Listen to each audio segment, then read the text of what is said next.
Next video start करते हैं हम एल्डरली केयर टेकर की मोपिंग। ये 3-4 वीडियोस में साउंड्स गायब हो गई थी, तो दोबारा बना रहा हूँ सारे वीडियोस। ठीक है, तो हम स्टार्ट करते हैं मोपिंग से। You have read that wiping with a dry cloth is dusting, कि भाई तुम्हें इस चीज़ के बारे में पता है। वाइपिंग आउट, वाइपिंग मतलब साफ़ कर देना किसको, ड्राई क्लॉथ से, गीले कपड़े, सूखे कपड़े से।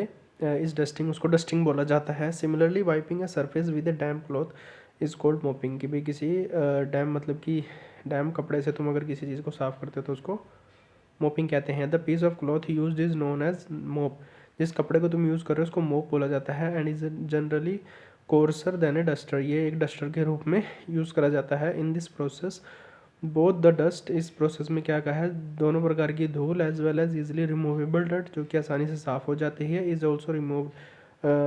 ठीक है, mopping is mostly done in on floors, ज़्यादातर मोपिंग कहाँ करी जाती है, फ्लोर्स पर करी जाती है। Extra attention should be paid, इस पर एक्स्ट्रा अटेंशन देनी चाहिए। Note to paid to nooks and corners, कहाँ पर, कॉर्नर्स वगैरह पर। Otherwise it get tougher to remove fix germs grime later on, अगर वहाँ पर कोई चीज़ जम जाएगी तो उसको बाद में निकालना या साफ़ करना मुश्किल हो जाता है। ठीक है, स्टेप्स टू मोप द फ्लोर, कुछ स्टेप्स बताए गए हैं।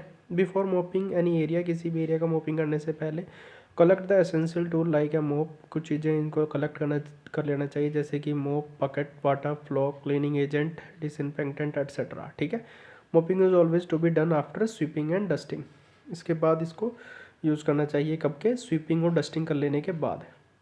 You should clear the area before mopping, तुम्हें उस एरिया को क्लियर कर लेना चाहिए, जैसे कि वहाँ से chair, table, toys, through rugs और ये सारी चीज़ें वहाँ से हटा लेनी चाहिए फ्लोर से। ठीक है, if any one is suppose to walk through that area like kid, family members, अगर वहाँ से वो जाना चाहते हैं तो उनको पहले ही बोल देना चाहिए कि तुम यहाँ से निकल जाओ पोछा लगाने से पहले।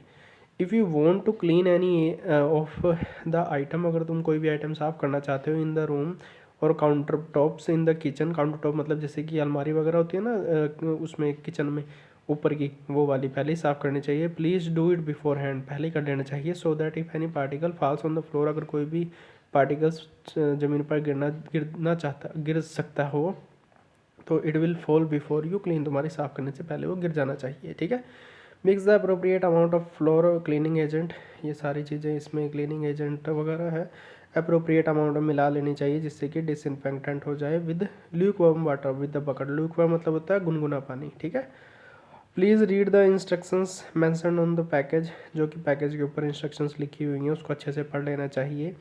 और bottle the floor cleaning agent disinfectant before using it. ठीक है, dip the mop inside the bucket, bucket के अंदर उस मोप को अपना डाल लो। And leave it there for a minute to soak water, और कुछ समय के लिए उसको छोड़ देना चाहिए ताकि वो उसको सोख ले। ठीक है, using the mop to remove excess water as you want it damp not soggy, मतलब कि इतना पानी उसके अंदर होना चाहिए जितना कि वो उसको आसानी से यूज़ कर सको तुम। होल्ड द मोप इन योर हैंड, अपने हाथ से उस मोप को पकड़ना चाहिए। Start wiping from one corner on room above, अच्छा एक जगह से दूसरी जगह उसमें जहाँ पर तुम्हें पोछा लगाना उतनी दूर में उसको करना चाहिए। You should light pressure to remove stubborn stain from the floor, तुम्हें एक हल्का सा प्रेशर देके उसको अच्छे से रगड़ना चाहिए जिससे कि जो स्टेन वगैरह वो छूट जाए। आफ्टर कवरिंग ए स्मॉल एरिया, जब तुम एक स्मॉल एरिया को कवर कर लेते हो, व्हेन द टॉप मोप स्टार्ट्स लुकिंग डर्टी, जब तुम्हें गंदा दिखने लग जाए तो डिप इट वंस मोर, तुम उसको एक बार और उसमें डाल लो पानी में, बकेट में, और उसके बाद उसको अच्छे से साफ़ करके दोबारा इसी प्रोसेस को करना चाहिए क्लीन करने के लिए। To remove the persistent dirt, जब तुम उसकी परसिस्टेंट डर्ट को हटा दो, you ought to use a more wet mop than regular to dampen the area thoroughly, then use a dryer mop. अच्छा, तुम्हें एक पहले तो एक गीले कपड़े से गीले उसको ज़्यादा नहीं लगाना चाहिए, एक उसको अच्छे से पहले तुम्हें ड्राई कर लेना चाहिए और उसका उस पर प्रेशर लगाकर you can repeat the process if required, अगर ज़रूरत है तो उसको दोबारा से करना चाहिए। Stepping on the wet floor as with make the area dirty, अगर तुम उसको ज़्यादा गीला करते हो तो वो एरिया को ज़्यादा ख़राब कर देता है। लेट द फ्लोर ड्राई, पोछे को सूख देना, पोछा कह रहा हूँ सॉरी, फ्लोर को सूख जाने देना चाहिए। You could allow the doorways and window open for the work. तुम इस चीज़ के लिए तुम अपना दरवाज़ा और विंडो खोल देनी चाहिए। You can switch on the ceiling fan, तुम्हें अपने छत का पंखा भी चला देना चाहिए। For the same as well, साथ के साथ रिप्लेस कर देने चाहिए तुम्हें फर्नीचर वगैरह मोपिंग एरिया से पहले, ठीक है। Wash the mop under the running water to clean, जब पोछे को धोना तो उसको लिए तुम्हें क्या चलते हुए पानी के नीचे धोना चाहिए। Let it dry before storing, उसको स्टोर करने से पहले उसको सुखा देना चाहिए। Never forget to wash your hand with soap, hand wash once the task is over, जब भी तुम्हारा काम खत्म हो तो उसके बाद अपने हाथ को जाके तुम्हें अच्छे से साफ़ कर लेना चाहिए, धो लेना चाहिए। टिप्स क्या है, always clean underneath the furnishing shoe racks अलमीरा in the back of the door, यहाँ पर ज़्यादा ध्यान से इसको साफ़ करना चाहिए। You should wear rubber gloves, तुम्हें रबर ग्लव्स पहनने चाहिए, जूते पहनने चाहिए जहाँ पर तुम पोछा लगा रहे हो। As soon as the mopping water gets dirty, जितनी जल्दी पानी उसका ख़राब हो जाता है, गंदा हो जाता है, तो उसको चेंज कर लेना चाहिए। जो उसके cleaning the floor with dirty water और otherwise no use of it, जो उसका गंदा पानी तो दोबारा उसी से तुम अगर पोछा लगाओ तो उसका कोई फ़ायदा नहीं है, ठीक है। ऑलवेज चूज़ द मोप as per the size of the room, जो पोछा उसको रूम के हिसाब से, साइज़ के हिसाब से उसको यूज़ करना चाहिए। And the need so that you may save your time है, तो इससे तुम्हारा क्या टाइम और एनर्जी दोनों बचेगी।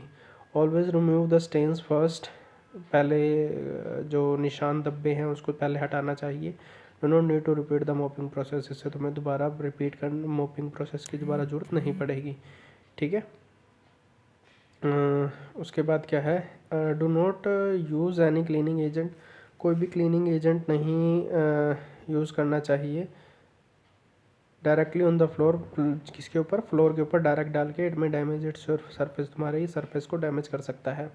Always choose the cleaning agent as per the floor, floor के हिसाब से ही तुम्हें क्लीनिंग एजेंट यूज़ करना चाहिए। यूज़ ए स्क्रब, एक स्क्रब भी यूज़ करना चाहिए to remove persistent stains from the floor before mopping, पोछा लगाने से पहले, ठीक है। Store the mops and cleaning agents, तुम्हें स्टोर करना चाहिए मोप और क्लीनिंग एजेंट को एट ए सेफ प्लेस, एक ऐसी जगह पर जहाँ पर बच्चों की पहुँच से दूर रहे वो, ठीक है। Always ask your employer in case of any doubt related to use of a product, अगर तुम्हें उससे प्रोडक्ट के बारे में नहीं पता तो किससे तुम्हें पूछना चाहिए, जिसके घर तुम काम करते हो उससे, ठीक है। Washing something mopping alone is not sufficient, सिर्फ पोछा लगाना ही कई बार पूरा नहीं होता है। टू रिमूव डर्ट, डर्ट को रिमूव करने के लिए such surfaces are then scrubbed with the help of a yard, bamboo वगैरह से, ब्रूम, ब्रूम मतलब कि क्या, झाड़ू, ठीक है। Along with plenty of water, किसी खुरदुरे जगह पर अगर कुछ गिरा हुआ है जैसे गोबर वगैरह, उसको साफ़ करने के लिए तुम्हें क्या पानी डालना चाहिए और किससे, झाड़ू से साफ़ कर देना चाहिए। इवेंचुअली द डर्ट लूजन, इससे क्या होगी, जो चीज़ है वो लूज़ हो जाएगी and is carried off by water, और किससे, पानी की मदद से वो बह जाएगी। This process is known as washing, इसको वॉशिंग बोला जाता है। In case of tougher stains और डर्ट, अगर कहीं पर कोई ज़्यादा धब्बा या डर्ट है तो डिटर्जेंट में भी एडिड टू द वाटर, पानी के अंदर क्या सर्फ वगैरह मिला लेनी चाहिए, इससे जल्दी साफ़ हो जाएगा। Organizing the house. One of the major responsibility of a elderly caretaker is to keep the house neat and clean. As a tidy house welcomes everyone, जो कि tidy मतलब साफ़ सुथरा घर होता है, ज़्यादा वेलकम करता है किसी को भी। When a person enters a house, अगर कोई आदमी एंटर करता है हाउस में, the primary factor observe tidiness, सबसे पहला क्या, टाइडीनेस देखा जाता है, which creates an image of the house hold, तो इससे क्या एक घर की इमेज बनती है, ठीक है। The purpose of tidying up room is to place every item at its appropriate spot, सभी चीज़ें सभी जगह पर अप्रोप्रिएट जगह पर रखी होनी चाहिए। May be picked up easily, जो कि आसानी से उठाई जा सके, विदाउट एनी हैसल, बिना किसी प्रॉब्लम के। You need to follow the below mentioned steps to make a room full of energy and life, तो भी इसमें कुछ बताए हुए हैं। The process of tidying up a room starts from prioritizing the stuff which must be kept in a room, जो कि process है साफ़ रखने की, जो प्रायोरिटाइज है वो जो चीज़ें जहाँ पर रखी जानी चाहिए वो रूम में वहीं रखी रहनी चाहिए। These items need to be critical, जो क्रिटिकल होती हैं चीज़ें,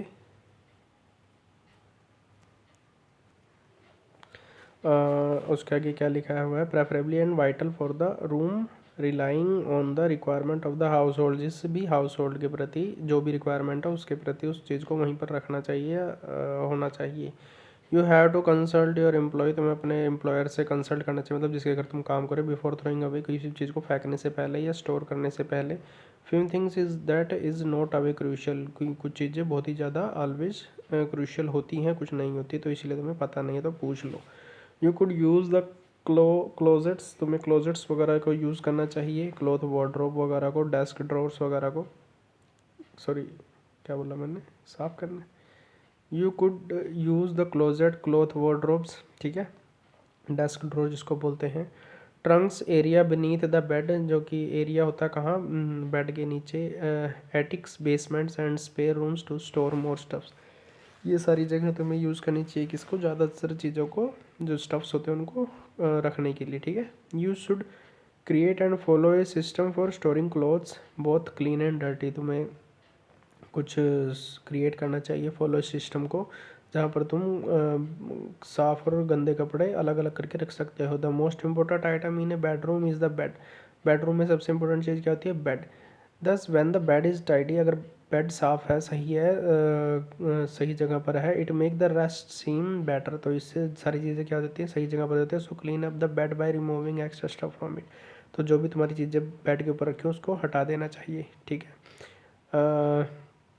You should make the bed every morning as it needs only a few minutes but make the room feel tidy and additionally encourage a great night's sleep at the end of the each day। क्या लिखा है कि सुबह उठते ही सबसे पहले तुम्हें क्या अपना बेड बनाना चाहिए, जिससे कि जिसमें सिर्फ कुछ ही मिनट लगते हैं, पर लेकिन जब तुम्हारा रूम साफ़ सुथरा सही होता है ना, तो तुम्हें क्या, तुम्हें ये एडिशनल एनकरेज करता है जो अगले दिन तुम्हारा जब ख़त्म हुआ दिन, तो उस टाइम पे तुम्हें सोने के लिए, ठीक है। Start picking up the large items first, सबसे पहले बड़ी चीज़ें उठाओ, तो उसके बाद धीरे धीरे तुम्हें छोटी छोटी चीज़ें उठानी चाहिए, जैसे कि लास्ट में पेपर्स वगैरह उठाना हो। You need to collect all the clutter extra stuff from the room and put it all away neatly, सभी चीज़ों को नीटली तरीके से उठा के सही जगह पर रख देना चाहिए। Follow the simple rule of putting the things right back from there it was put, जहाँ से वो चीज़ें उठाई गई थी वहीं उनको रख देना चाहिए। The room should be cleaned, जो रूम है वो साफ़ सुथरा होना चाहिए regularly with the aid of किस किस चीज़ से, sweeping, mopping, scrubbing, washing, dusting और anything else is needed to do keep it presentable, कोई भी ऐसी चीज़ करनी चाहिए जिससे कि जो प्रेजेंटेबल करके अच्छी जगह अच्छे उसमें रखी जा सके, ठीक है। You should make a habit of giving some time each day to put everything where it belongs, it prevents the stuff from more accumulating again. मैं क्या, इसमें ये बताया गया है कि जो भी चीज़ तुम्हें कुछ टाइम लेना चाहिए कि भाई जो चीज़ जहाँ से उठाई गई है ना उसको वहीं पे रख देनी चाहिए, इससे तुम्हारा क्या नेक्स्ट टाइम तुम्हें या किसी भी चीज़ को ढूंढने में आसानी रहेगी, ठीक है। Make a practice to place everything in the place, same फिर वही बात। You should shut all the drawers of the cloth cabinet, तुम्हें सारे वो ड्रॉर्स वगैरह बंद कर देना चाहिए। नाइट टाइम डेस्क वगैरह को, table after use, every time you open it, जितनी बार भी तुम उसको खोलते हो, this will make a huge difference in you, तो ये तुम्हारे अंदर बहुत ही ज़्यादा डिफरेंस लेके आता है। As you can't see picking stuff from the gaps of the closet, जो कि तुम्हें गैप वगैरह दिखता है उस चीज़ को, तुम्हें वो चीज़ नहीं दिखेगी, ठीक है। So soon as you task is completed, जैसे जैसे तुम्हारा काम खत्म होएगा, stop and check if it is correct so that you may not leave something in between and start something else, तो तुम क्या दूसरी चीज़ें करने के लिए तुम्हें टाइम मिल जाएगा। So after cleaning the completing the task, जब तुम अपना टास्क पूरा कर लो, गो एंड फिनिश क्लीनिंग, तो फिर क्लीनिंग वगैरह करनी चाहिए उसके बाद तुम्हें। For example your dining table is disorganise, तुम्हारा जो उस पर खाना खाना है वो डिसऑर्गेनाइज्ड है, you clean it all up, तुम्हें उसको अच्छे से साफ कर देना चाहिए। Then check the make sure everything is place properly at its correct spot, वो अपनी सही जगह पर सारा कुछ रखा है कि नहीं, ठीक है। नेक्स्ट पॉइंट पढ़ते हैं अब। Sanitize and add air the living space, sanitize करना एयर वगैरह को जहाँ पर तुम रहते हो। Germs are a part of everyday life, जो जर्म्स हैं वो पार्ट है तुम्हारी पूरी ज़िंदगी का। Some of them are helpful, उसमें से कुछ सही होते हैं, बट अदर्स आर हार्मफुल, और कुछ ख़राब होते हैं जो कि तुम्हें बीमारियां दे सकते हैं। They can be found everywhere, तुम्हें सभी जगह मिलेंगे। In our air, soil and water, ठीक है। दे आर और on skin on the body, ये हमारे स्किन के ऊपर भी होता है, हमारे शरीर के। Germs are also known also on the surface on object that we touch, हम जिस भी चीज़ को टच करते हैं उसके ऊपर भी वो होते हैं। Sometimes those germs can spread to you and make you sick, कुछ जम्स ऐसे होते हैं जो कि स्प्रेड होते हैं, फैलते हैं और तुम्हें बीमार कर सकते हैं। For example there could be germs on a TV remote, कुछ टीवी रिमोट के ऊपर हैं, you could get infected with them with the germs, तुम उनसे इन्फेक्ट हो सकते हो। If you touch the remote and then rub your eyes, और तुम अपनी रब करते हो आँखों को और नोज़ को, और या तुम कुछ खाते हो अपने उस हाथ से, तो तुम्हें वो बीमार कर सकते हैं। How can you avoid getting germs from surface and objects, तो इसमें बताया गया है to avoid becoming infected by germs, तुम्हें अवॉइड करना चाहिए जर्म्स वगैरह उस सरफेस या ऑब्जेक्ट्स वगैरह को छूने से लिए। It is important to wash your hands often, अपने हाथ को टाइम टू टाइम धोना चाहिए, but you can wash your hands every time you touch something, हर बार तुम किसी भी चीज़ को बार बार अपने हाथ को नहीं धो सकते जब जब तुम कुछ भी टच करते हो। So it is also important to regularly clean and disinfect with surface and object, तो इसीलिए ज़रूरी है कि तुम्हें अपनी सारी चीज़ें क्या डिसइंफेक्ट वगैरह करते रहना चाहिए जितने भी ऑब्जेक्ट्स तुम्हारे होते हैं घर में, ठीक है। What is the difference between cleaning, sanitising and disinfecting, इन तीनों में डिफरेंस बताया है। क्लीनिंग रिमूव डर्ट्स, क्लीनिंग में क्या होता है, तुम dirt, dust, crumbs and germs वगैरह को रिमूव करते हो फ्रॉम सरफेस और object. You when you clean, जब तुम क्लीन करते हो किसी भी चीज़ को, you will likely use soap, तो तुम क्या सोप या डिटर्जेंट वगैरह का यूज़ करते हो, and water to physically clean off the surfaces and object, तो तुम उसका जो फिजिकली क्लीन करते हो ना उसका सरफेस ऑब्जेक्ट को, दिस में not necessarily kill the germs, ये तुम्हारे उसको मारता नहीं है जम्स को, but since you remove some of them, उनमें से तुम कुछ को रिमूव कर देते हो। There are fewer germs that could be spread infection, लेकिन कुछ ही जो होते हैं जो जम्स तुम्हें नुकसान पहुंचा सकते हैं। डिसइंफेक्शन क्या होता है, डिसइंफेक्टिंग यूजेस केमिकल्स, इसमें तुम केमिकल्स को करते हो जिससे कि जम्स वगैरह किल्स होते हैं ऑब्जेक्ट्स के ऊपर से, सरफेस पे से, ठीक है। Some common disinfectants are bleach, इसमें तुम ब्लीच और अल्कोहल सॉल्यूशन वगैरह जिसमें कि सैनिटाइज़र वगैरह हम इसमें यूज़ करते हैं। You usually need to leave the disinfectant और the surface and object for a certain period of time to kill the germs, तुम्हें इनके ऊपर कुछ समय के लिए डाल देना चाहिए जिससे कुछ ही समय बाद मर जाएंगे। Disinfectant does not necessarily clean dirty surface और रिमूव जम्स, ठीक है। मतलब ज़रूरी नहीं है कि तुम्हें डिसइंफेक्टिंग के लिए ही इन जर्म्स को मारने के लिए तुम सिर्फ इसी को यूज़ कर सकते हो। Sanitising could be done by either cleaning, disinfecting और both. Sanitising means that you are lowering the number of germs to a safe level, तुम एक किसी भी उसके इतने उनको मार दो कि वो एक सेफ़ लेवल पे आ जाए कि अगर मान लो कुछ तुम्हारे अंदर चले भी तो तुम्हारा शरीर उनसे लड़के उनको ख़त्म कर देगा। What is considered a safe level, एक सेफ़ लेवल क्या होता है, depend on public health standard, जो कि पब्लिक हेल्थ स्टैंडर्ड द्वारा तय करा जाता है। Required at a work place, school etcetera वगैरह पर। For example there are sanitizing procedure for restaurant, कुछ रेस्टोरेंट में सैनिटाइजिंग प्रोसीजर होते हैं, and other facilities that prepare food, जहाँ पर वो खाना बनाते हैं।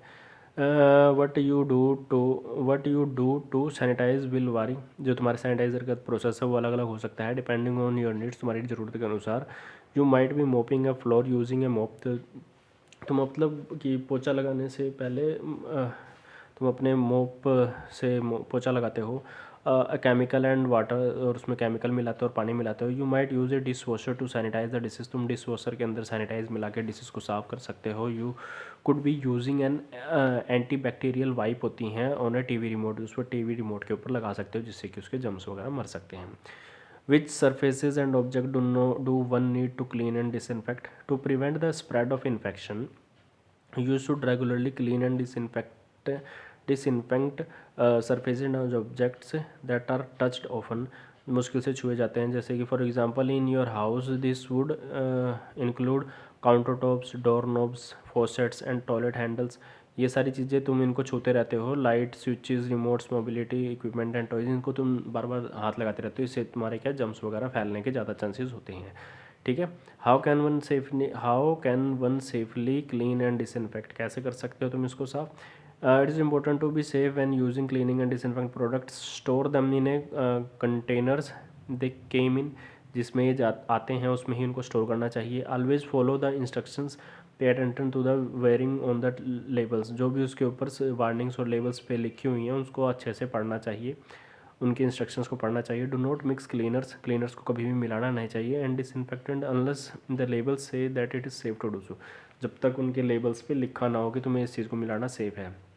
Combining certain products such as chlorine bleach and ammonia cleaners can cause serious injury or even death, मतलब ये क्लोरीन ब्लीच होती है किसी किसी चीज़ में और अमोनिया मिला होता है, इनको आपस में नहीं मिलाना चाहिए। अगर ये मिला दिया तो फिर इससे क्या एक ऐसी प्रकार की गैस निकलती है जिससे कि बंदे की डेथ भी हो सकती है, या अगर किसी को थोड़ा सा भी कहीं चला जाए तो फिर से बंदे की डेथ हो सकती है, ठीक है।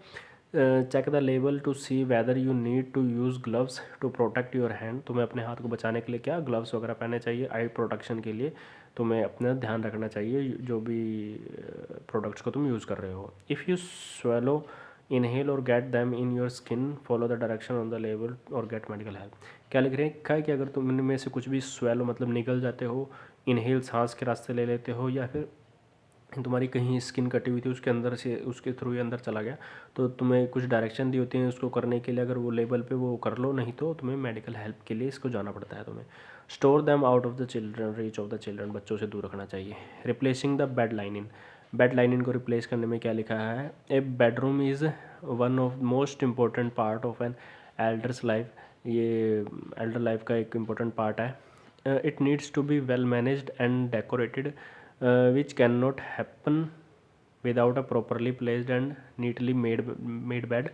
There are various methods बताए हुए हैं इन्होंने make a bed, but we will talk about the most basic yet convenient method to change the lining। जैसे कि प्रोसेस बताई हुई है, प्रोसेस बताता हूँ मैं तुम्हें।